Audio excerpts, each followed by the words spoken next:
보통 사람이면 다 잘 알 수 있는 노사연 씨의 그 만남이란 노래가 있습니다. 그 노래 가사, 우리 만남은 우연이 아니야. 그것은 우리의 바람이었어. 사랑해 사랑해 사랑해 너를 사랑해 라는 노래입니다. 정말 사랑하는 사람을 만나야 되겠죠. 그래서 만남이란 정말 중요합니다. 누구와 만나느냐는 문제는 영원한 운명을 불태우는 일이기 때문입니다. 속담에 쇠파리도 천리마 꼬리에 붙으면 천리를 간다라는 말이 있습니다. 십리도 못 갈 하찮은 쇠파리가 천리마를 만나니 천리를 가게 되었다는 축복의 말이죠. 이 속담도 한 사람이 누구를 만나느냐에 따라서 삶이 행복이냐 불행이냐가 결정이 된다는 것입니다. 춘추 전국시대에 역사가였던 사마천의 계명우기란 책이 있습니다. 계명우기. 여기에 보면 네 종류의 친구가 소개되고 있습니다. 우리 주변에 친구가 네 종류가 있다는 거예요. 우리가 아는 사람들 중에. 첫 번째는 적우, 두 번째는 이루, 두 번째는 미루, 세 번째는 외우라는 친구가 있답니다. 첫 번째 적우는 도적 같은 친구라는 말입니다. 적자가 도적 적자죠. 도둑놈 심보를 가진 친구. 이 친구는 자기 이익을 위해서 친구를 사귀고 친구를 이용하는 사람입니다. 상대가 더 이상 자신의 이익에 도움이 되지 않는다고 판단되면 관계를 멀리하는 사람, 이 사람을 가리켜서 적우라고 합니다. 두 번째는 일우입니다. 이것은 즐거운 일, 어울려 노는 일을 함께 하는 친구입니다. 맨날 놀기만 하는 친구. 놀고 즐기는 일이 우선이기 때문에 어떤 시간이나 여유가 없어지면 관계가 멀어지는 사람입니다. 그래서 적우나 이루는 친구의 어려움을 떠안을 마음은 1도 없고 이기적인 친구이기 때문에 이런 친구는 만나면 안 된다는 것입니다. 이런 친구는 절대로 사귀지 말고 멀리해야 된다는 거죠. 그 다음에 세 번째는 밀우가 있습니다. 이 친구는 친밀한 마음을 나누는 친구라는 말입니다. 비밀 이야기를 할 수도 있고 감추고 숨기고 싶은 어려움을 터놓을 수 있는 사이를 말합니다. 친구의 허물이나 어려움을 자신의 것처럼 여기는 친구입니다. 참 좋은 친구죠. 네 번째 친구는 외우입니다. 외우는 외자, 서로 굉해할 외자죠. 서로 존경하고 아끼고 굉해하는 친구입니다. 존경하면서 장점을 배우고 허물과 약점을 서로 보완해 주면서 믿음과 신앙, 사랑과 덕을 함께 나눌 수 있는 친구입니다. 이 친구가 참 좋은 친구죠. 그래서 이 세 번째, 네 번째 친구 미루와 외우는 참 좋은 친구죠. 이런 친구를 만나야 인생이 복이 된다는 거예요. 우리 인생은 누구를 만나느냐에 따라서 평생과 영원한 행복과 불행, 성공과 실패, 축복과 저주를 결정짓는 중대한 문제입니다. 만나면 만날수록 하나님을 더 알게 되고 믿음과 영성이 깊어지고 삶이 윤택해지는 만남이 있습니다. 그런가 하면 만나면 만날수록 사람의 본성을 점점 더 황폐하게 만들고 죄짓고 타락하게 만들어서 믿음을 떨어뜨리고 삶을 오염시켜 악인이 되게 하는 사람도 있습니다. 그런데 참 좋은 친구나 사람을 만나는 만남이 그렇게 쉽게 이루어지지 않습니다. 왜냐하면 주변에서 찾기가 힘든 문제도 있지만 이런 영성과 지성, 심성과 인품을 좋게 가진 사람이 많지 않기 때문입니다. 좋은 세 번째 친구와 네 번째 친구가 잘 없죠. 미루와 외우라는 친구들이 잘 없습니다. 그런데 우리 아이들 보면요, 지 조금 알아주면 좋다고 따라다니다가 나중에 큰 낭패를 당하는 경우가 참 많아요.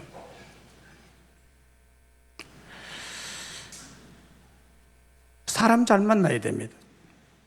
그래서 우리는 세상에서 이런 친구를 또 사람을 찾고 구하기보다는 성경에서 말씀 속에서 우리의 복된 삶의 길을 찾아야 될 줄로 믿습니다.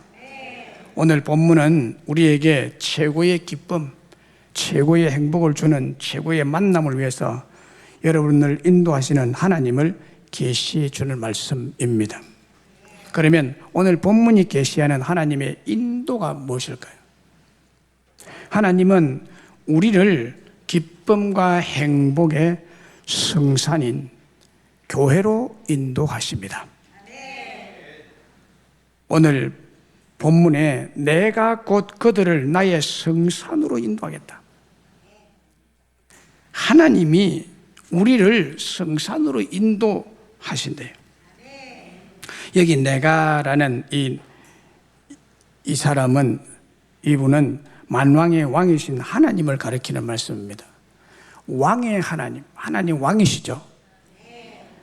그리고 여기 나의 성산, 나의 제단, 내 집, 기도하는 내 집이라는 말씀을 한마디로 종합하면 만왕의 왕이 계신 왕궁이라는 뜻이고 오늘날의 교회라는 말입니다.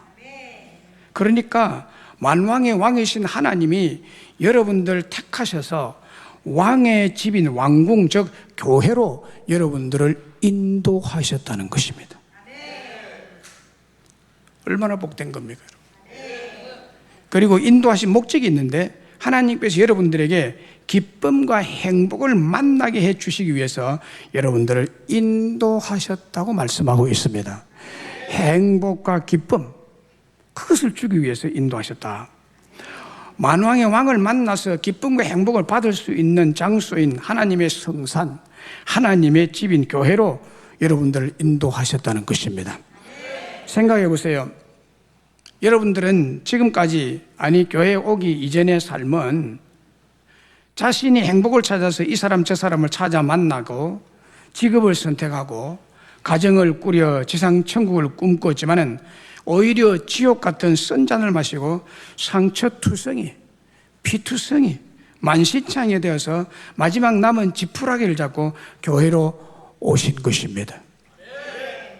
아니 하나님께서 긍휼과 무한하신 은혜를 베풀어 주심으로 오늘 이 성산, 만왕의 왕이 계신 왕궁인 하나님의 집에 초청받아 오게 된 줄로 믿습니다. 여러분이 바로 여기에 인도와 초청을 받아 오셨기에 기도의 제단, 번제와 희생의 제단에서 최고의 기쁨, 영원한 행복을 선물로 받아 누리게 하셨다는 것입니다.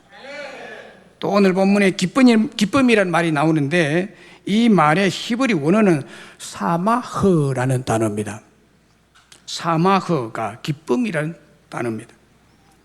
이 사마흐는 마음과 영혼이 기뻐하거나 즐거워서 행복해 한다라는 뜻입니다. 마음이 깊은 곳에, 영혼의 깊은 곳에서 즐거워하고 행복해하고 기뻐하는 것, 이것을 뜻합니다. 그래서 한마디로 참 좋다라는 이 고백이 흘러나오는 그것을 말합니다. 기쁨이라는 것은 그게 진정한 행복이죠. 바로 왕궁인 교회에서 왕이 주시는 은혜의 선물이 뭐냐? 참 좋다라고 느끼는 겁니다. 이런 기쁨과 행복을 여러분들이 맛보았습니까? 매 주일마다 예배 나올 때마다 그런 마음에 그 감동이 있어야 됩니다. 그게 진짜 예수 믿는 사람이죠. 교회 올 때마다 하나님을 만나고요. 예. 교회 오니 이야 참 좋다 이런 마음이 있어야 되는 거예요. 참 기쁘다.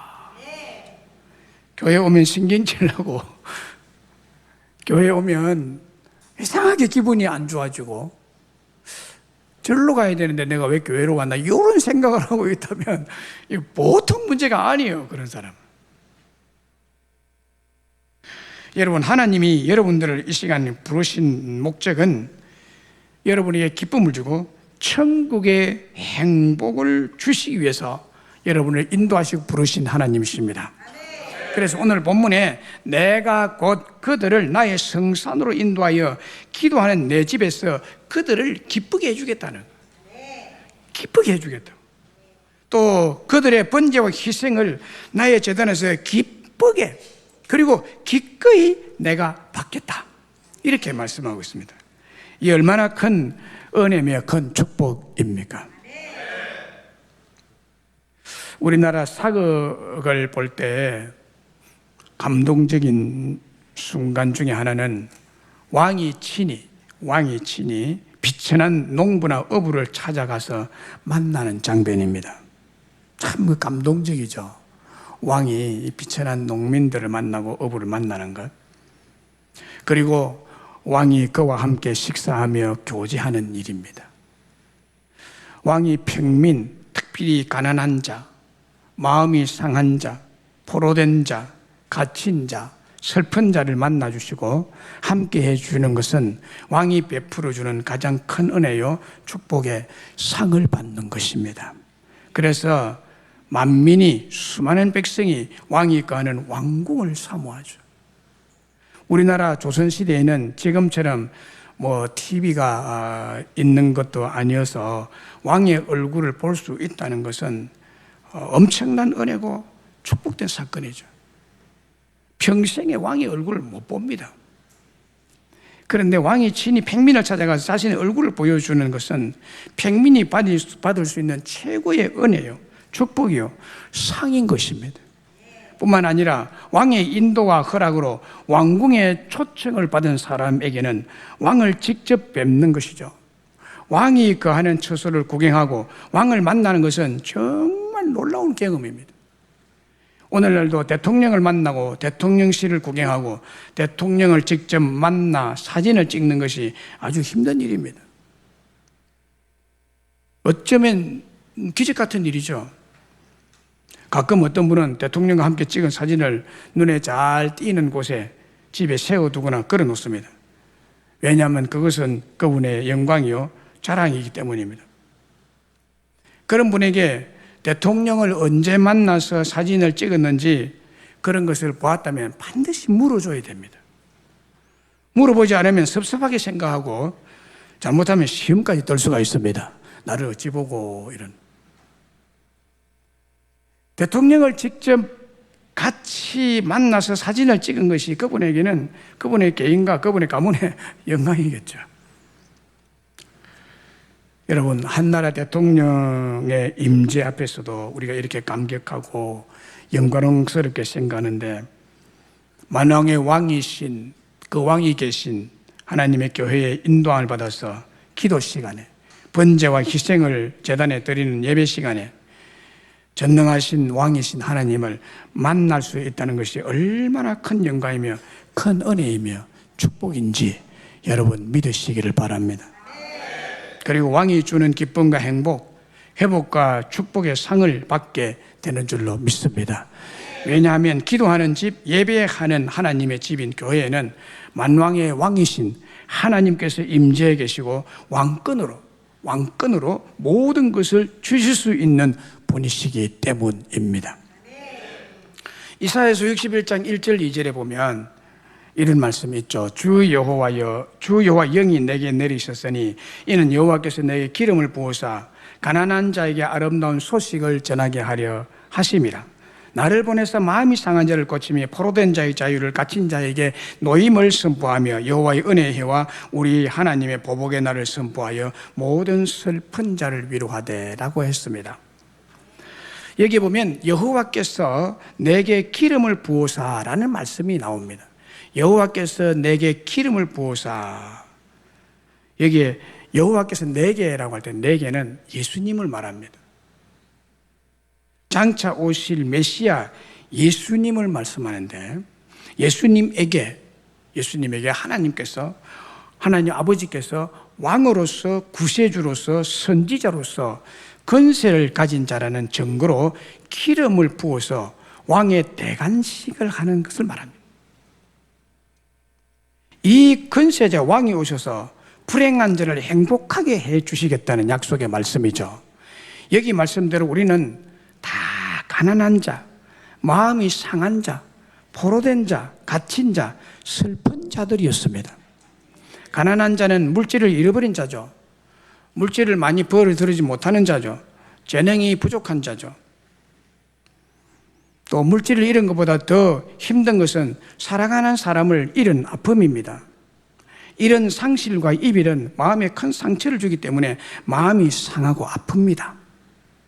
또 포로된 자, 갇힌 자는 감옥에 갇히고 혹은 자유와 주권을 상실하고 잃어버린 자를 말합니다.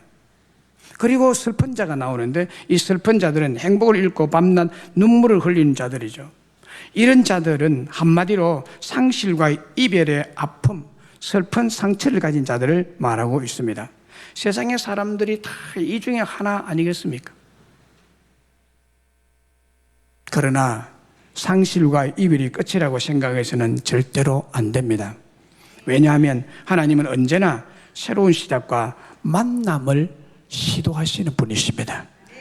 만남을 주시는 분이에요. 새로운 시작과 만남을 주시고 또 회복을 주시고 위로를 주시고 더 좋은 행복을 예비하고 계시는 여호와 이레의 하나님이시기 때문입니다. 보세요. 마음이 상한 자를 고치고 치료해서 낫게 해주겠다. 포로된 자에게 자유를 주겠고 갇힌 자에게 석방을 주실 것이라고 말씀하고 있습니다. 여호와의 은혜의 해와 하나님의 보복과 회복의 날이 예비되어 있는데 이런 기적 같은 축복을 베풀어서 모든 슬픈 자를 위로하고 행복한 삶을 살게 될 날이 올 것이라고 합니다. 이것을 약속하고 있는 거예요. 여러분에게 약속하시는 하나님은 불변하신 하나님이십니다. 성경에 계시는 욥만큼 마음이 상할 대로 상하고 슬픈 자가 있을까요? 욥만큼 가난하고 모진 질병에 갇힌 자가 있을까요? 욥은 그의 사랑하는 자녀 10명을 한꺼번에 잃은 사람입니다. 1명도 아니고 2명도 아니고 10명을 한꺼번에 잃었습니다.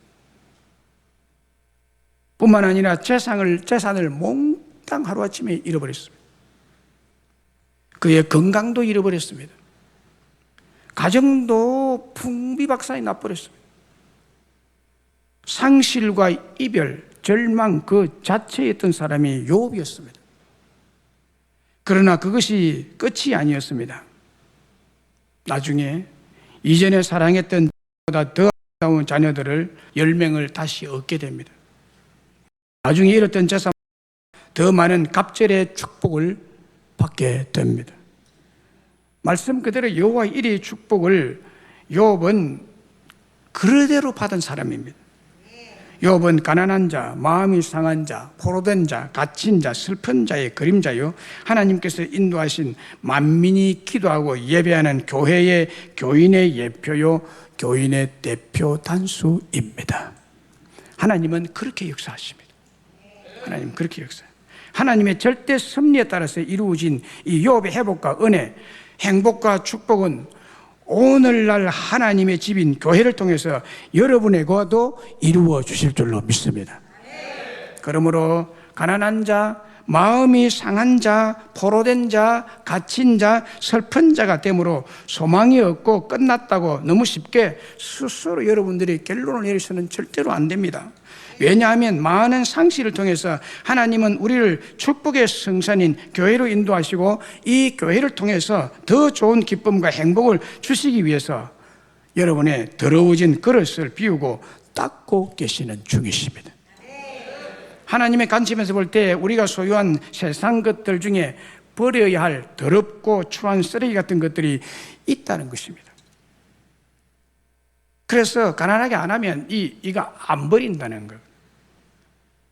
우리를 망하게 할 쓰레기 같은 것들을 비우고 더 가치 있고 더 기쁘고 더 행복하고 더 영원한 축복으로 채워주시는 하나님이십니다. 세상 어디에서도 그 어떤 사람에게도 참된 위로를 받지 못했는데 하나님께서 큰 은혜를 베푸셔서 여러분들을 하나님의 성산, 왕의 집인 왕궁, 하나님의 집인 교회로 인도해서 기도하고 예배하는 여러분들을 기쁘게 하고 행복하게 하고 회복시키시고 축복하시고 위로의 은혜를 주실 줄로 믿습니다. 우리를 사용하소서라는 복음성이 있죠. 그게 보면 우리에게 소원이 하나 있네. 주님 다시 오실 그날까지 나의 교회를 사랑케 하네. 우리 교회는 이 땅에만 희망, 교회는 생명이니. 교회는 생명이니 교회를 교회되게 예배를 예배되게 이런 찬송이잖아요. 여러분 교회는요 이 땅의 희망입니다. 여러분에게 소망입니다. 이 땅의 생명, 여러분에게 생명이 바로 이 교회입니다. 교회를 통해서 소망을 얻고 교회를 통해서 영원한 생명을 얻게 되는 줄로 믿습니다. 이 세상의 행복, 이 땅의 위로가 바로 교회입니다. 오늘 우리에게 기쁨과 행복, 치유와 회복을 은혜로 선물로 받을 수 있는 곳이 전능하신 왕이 계신 곳, 오직 교회뿐인 것을 믿습니다. 은혜와 위로, 치유와 회복, 행복과 천국과 전혀 상관이 없었고 한탄과 절망과 불안에 묶여 죽어가고 있던 여러분들을 하나님께서 이곳 교회로 인도해 주신 줄로 분명히 믿습니다.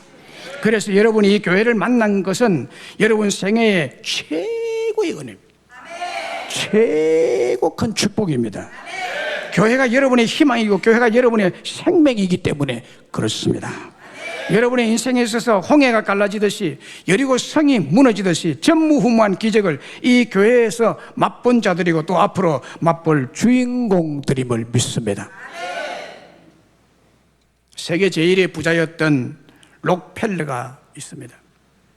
그는 어머니를 통해서 신앙의 유산을 전수받은 사람 가운데 잘 알려진 사람입니다.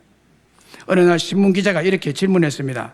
회장님께서는 자서전에서 세계 제1의 부자가 된 비결은 어머니가 주신 3가지 유산 때문이라고 하셨는데 그것이 무엇인지 구체적으로 말씀해 주실 수 있겠습니까? 라고 질문했습니다. 그 질문에 록펠러는 이렇게 대답합니다. 어머니에게서 받은 첫 번째 유산은 어머니는 어릴 적부터 나를 교회에 데리고 다니면서 11조 생활을 철저히 해야 한다고 가르쳐 준 것입니다. 나는 어릴 때 용돈을 20센트 받았는데 그때마다 어머니는 11조 2센트를 드리는 11조 습관을 가르쳐 주었습니다. 나는 사업에 대한 모든 비전을 기도 중에 얻었고 그리고 11조를 철저히 드렸습니다. 내가 만일 그때 어머니에게서 그런 교육을 받지 않았다면 나중에 100만 불을 벌었을 때 10만 불이라는 11조를 드리지 못했을 것입니다. 100만 불은 지금 환율로 따지면 10억 원이 넘죠. 13억 원 좀 됩니다. 거기에 대한 11조가 뭐죠? 1억 3천만 원.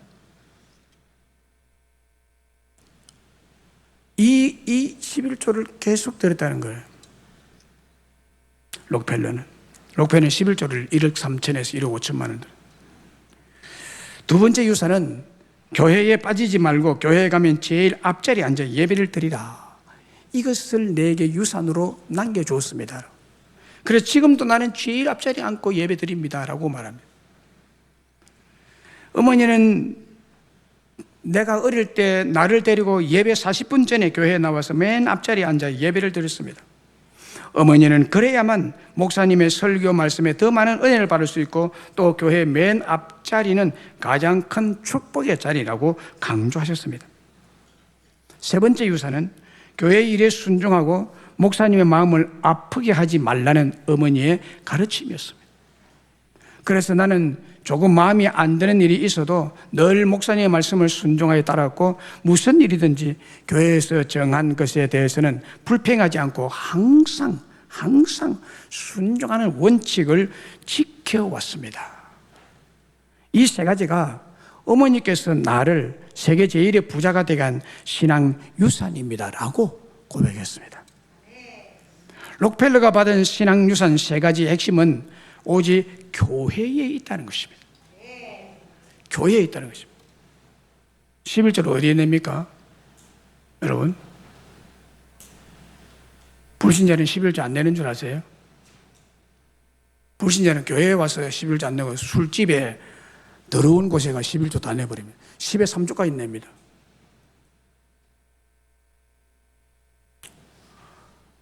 여러분은 교회에서 11조 내는 복을 받은 것입니다.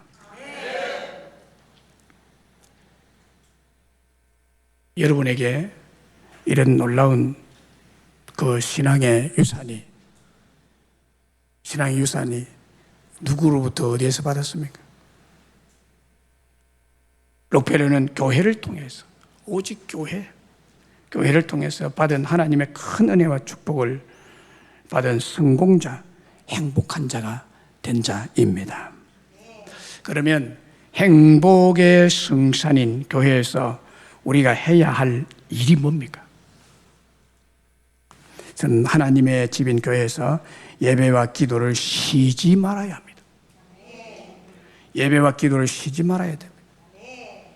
그 간혹 보면은 이걸 그냥 가다가요, 예배도 쉬어버리고 뭐 기도도 쉬어버리고 뭐 별거 없더라고 이렇게 합니다. 이거는 보통 잘못된 일이 아닙니다. 하나님의 집인 성산을 기도하는 내 집이라고 분명히 말합니다. 이 집에서 기도해야 된다고 말합니다. 내 집은 만민이 기도하는 집이라고 했습니다. 이 말씀은 하나님의 집인 교회에서 가장 먼저 해야 할 신앙 행위는 열심히 기도하고 쉬지 말고 기도해야 한다는 뜻이죠. 그리고 나의 재단에서 그들의 번제와 희생을 기꺼이 받게 될 것이라고 분명한 약속을 하고 있는 말씀입니다. 번제와 희생은 교회에서 드리는 오늘날의 예배 행위죠. 하나님의 성산인 교회로 인도된 성도들은 교회에서 반드시 해야 될 철저한 믿음의 행위는 기도와 예배와 기도를 쉬면 안 된다는 말씀이 오늘 말씀이에요. 이를 통해서 내가 큰 복을 주고 기쁨을 주고 행복을 줄 건데 왜 예배를 쉬고 왜 기도를 쉬고 있느냐는 거예요. 이 기도와 예배가 하나님께서 기뻐하시고 축복으로 응답하시는 철저한 하나님의 법이요 영원한 진리입니다. 그러므로 여러분들이 놀라운 은혜와 회복과 축복을 받기 위해서라도 바른 기도와 바른 예배가 되도록 말씀을 지키고 순종하는 삶을 사셔야 될 줄로 믿습니다. 마가복음 11장 17절에 이에 가르쳐 이르되 기록된 바 내 집은 만민이 기도하는 집이라 칭함을 받으리라 하지 아니하였느냐? 너희는 강도의 소굴로 만들었도다라는 예수님의 말씀이 있습니다. 예수님이 이사야서 56장 7절의 말씀을 지금 인용하면서 말하고 있어요. 내 집은 만민이 기도하는 집이라 칭함을 받으리라고 하지 아니하느냐? 너희는 왜 내 집을 강도의 소굴로 강도의 본부로 만들고 있느냐? 왜 기도 안 하느냐? 왜 교회에 비워두느냐? 왜 예배를 안 드리느냐?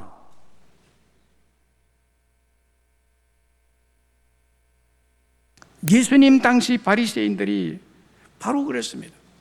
바른 기도, 바른 예배자가 아니었기 때문에 하나님의 집인 교회를 강도의 소굴로 만들어버린 자가 이 종교인이라고 하는 바리새인들이 그런 거예요.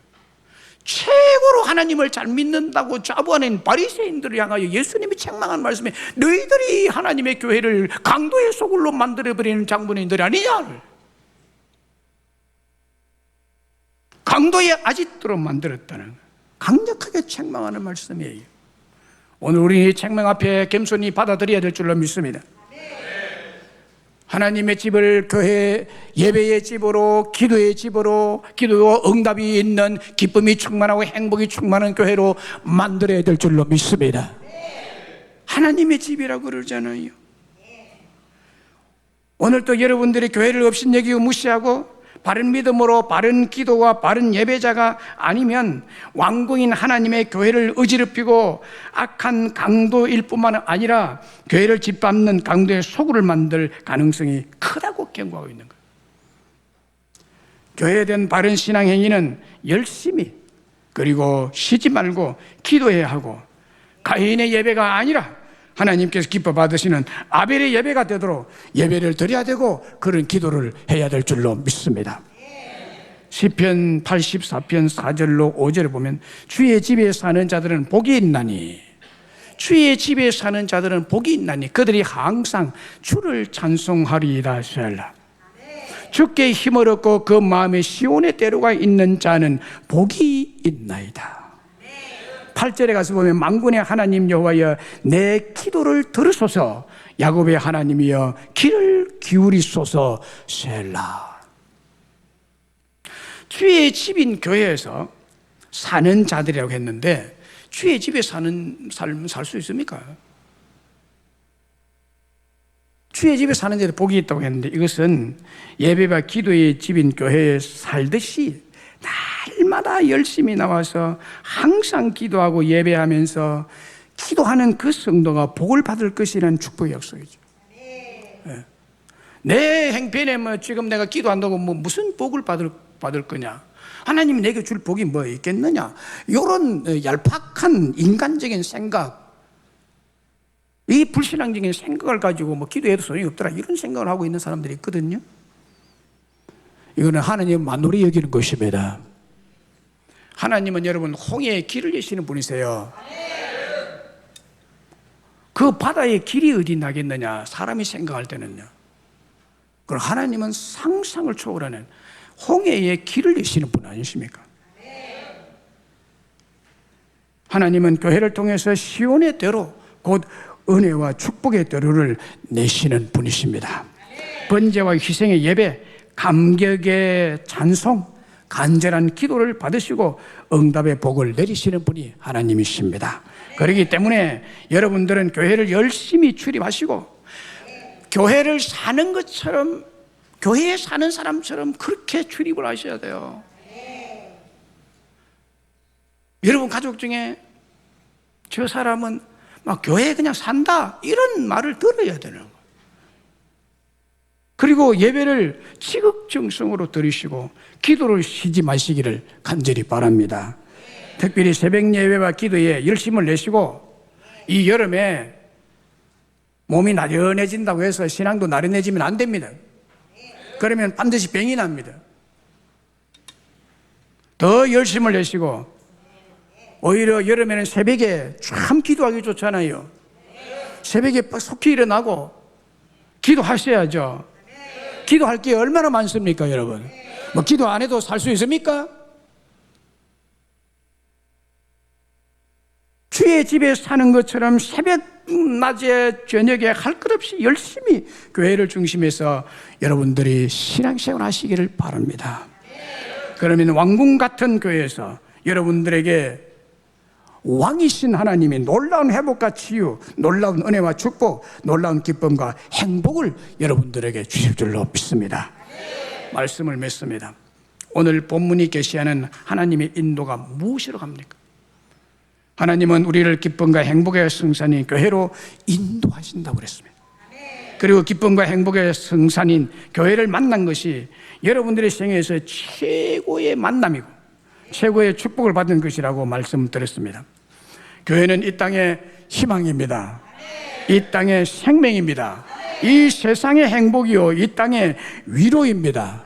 여러분들의 위로받을 것은 오직 교회밖에 없다는 사실을 믿으시기를 바랍니다. 오늘 우리에게 기쁨과 행복, 치유와 회복을 은혜로 선물로 받을 수 있는 곳은 전능하신 왕이 계신 곳, 오직 교회뿐입니다. 하나님은 우리의 왕이십니다. 킹 오브 킹입니다. 은혜와 위로, 치유와 회복, 행복과 천국과는 전혀 상관이 없었고 한탄과 절망과 불안에 묶여 죽어가고 있던 여러분들을 하나님께서 이곳으로 인도해 주신 것, 얼마나 큰 은혜입니다. 이 교회를 만난 것은 여러분의 세계의 최고의 은혜인 줄로 믿습니다. 가장 큰 축복을 받은 자들입니다. 교회가 여러분의 희망이고 교회가 여러분의 생명이기 때문에 이런 축복이라는 것입니다. 여러분의 인생에 있어서 홍해가 갈라지듯이 여리고 성이 무너지듯이 전무후무한 기적을 이 교회에서 맛본 자들이고 앞으로 맛볼 주인공들이라고 말씀을 드렸습니다. 그러므로 왕이 계신 성산, 전능자가 계신 교회를 열심히 충성스럽게 다니셔야 합니다. 그리고 은혜와 축복의 방편인 이 교회에서 기도를 쉬지 마시고 예배를 게을리하거나 쉬지 말아야 합니다. 만왕의 왕이신 하나님 아버지 앞에 열심히 기도하고 예배드림으로 하나님께서 예배해 두신 여호와 이레의 은혜와 축복을 다 받아 누리시는 여러분 되시기를 주님의 이름으로 축원합니다. 반드시 내가